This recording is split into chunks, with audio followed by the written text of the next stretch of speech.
स्वागत है आप लोगों का बीके सर ऑनलाइन क्लासेस में। पिछली कक्षाओं के भांति इस कक्षा में हम पाठ तृतीय के बारे में देखेंगे और उसके कुछ महत्वपूर्ण क्वेश्चन आंसर। तो बिना कुछ देर किए हम लोग स्टार्ट करते हैं। तो देखते हैं, पहला क्वेश्चन है, अलस कथा के रचयिता कौन है? तो अलस कथा के रचयिता विद्यापति होंगे। दूसरा प्रश्न है कि अलस कथा कहां से संकलित है? तो कोई भी पुस्तक या ग्रंथ कहीं ना कहीं से लिया जाता है, तो यह पुरुष परीक्षा नामक ग्रंथ से संकलित है। पुरुष परीक्षा यह ऑप्शन में रहेगा, तो आप लोगों को मारना है पुरुष परीक्षा। अब देखिए तीसरा है, वीरेश्वर कौन था? तो वीरेश्वर जो था मिथिला का महामंत्री था, तो इसमें हो जाएगा मंत्री। अब देखिए चौथा प्रश्न है कि मैथिल कवि कौन थे? तो अभी हमने कुछ देर पहले ही पहला प्रश्न किया था, विद्यापति अलस कथा के रचयिता थे और मैथिल कवि भी विद्यापति ही थे। मैंने पहले ही बता दिया था, फिर से देख लीजिए एक बार। यह प्रश्न 3-4 तरीकों से घुमाकर पूछा जा सकता है। मैथिल कवि कौन है, मैथिल कोकिल कौन है, या मैथिल के महान कवि कौन है? तो इनमें कुछ भी दे तो इस तरह का प्रश्न का उत्तर विद्यापति होगा। अब देखिए आलसी पुरुषों की संख्या कितनी थी, या आलसी पुरुष कितने थे? तो इसका उत्तर हो जाएगा आप लोगों को 4, क्योंकि आलसी पुरुषों की संख्या 4 थी, जिसमें चारों को एक गृह में बंद करके आग लगा दिया जाता है, जिससे उनकी परीक्षा ली जाती है। अब देखिए छठा प्रश्न है, अलस कथा में किस दोष का वर्णन किया गया है? तो सबसे बड़ा दोष तो इसमें जो दिया गया है अलस, तो अलस कथा है, तो इसका नाम से ही स्पष्ट है कि अलस दोष जो है, आलस, यह सबसे बड़ा दोष होगा। अलस लिखा गया है अलस कथा, लेकिन अगर शब्द को अलग अलग तोड़िएगा तो आलस कथा हो जाएगा। देखिए कर्णुनिक के बिना किसकी गति नहीं? कर्णुनिक के बिना दयावान की गति नहीं होती है, दयावान।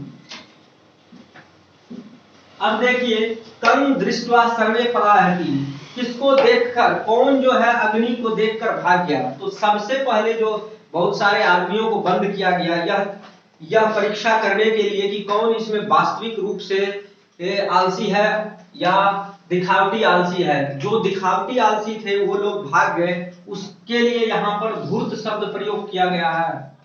अब देखिए चत्वार आलसा के बहिष्कृता, इन चारों आलसियों को कौन बहिष्कृत किया था? तो पूरा समाज बहिष्कृत करता है आलसियों को, समाज। देखिए अग्निम दृष्ट्वा के पलायति, आग को देखकर कौन भागे थे? तो आग को देखकर भी धूर्त ही भागे थे, क्योंकि वो बनावटी धूर्त थे और आलसी सही मायने में नहीं थे। अब देखिए 11वां क्वेश्चन, स्त्रीणाम गति का, स्त्री की रक्षा कौन करता है? तो स्त्रीणाम गति, तो यहां हो जाएगा आपको पति। अब बालानाम गति का, तो हमेशा जो है बच्चों की रक्षा कौन करती है? तो जननी, माता। अब देखिए आलस कथा पाठ कुत्र संकलिता, तो यह प्रश्न और प्रश्न नंबर आपका 2 सेम प्रश्न है, लेकिन अंतर यही है कि यह संस्कृत में पूछा गया है और वह हिंदी में पूछा गया था। यह 2022 में पूछा गया यह प्रश्न है, और यह 2018 में पूछा गया, और दोनों का अंतर एक ही होगा, पुरुष परीक्षा।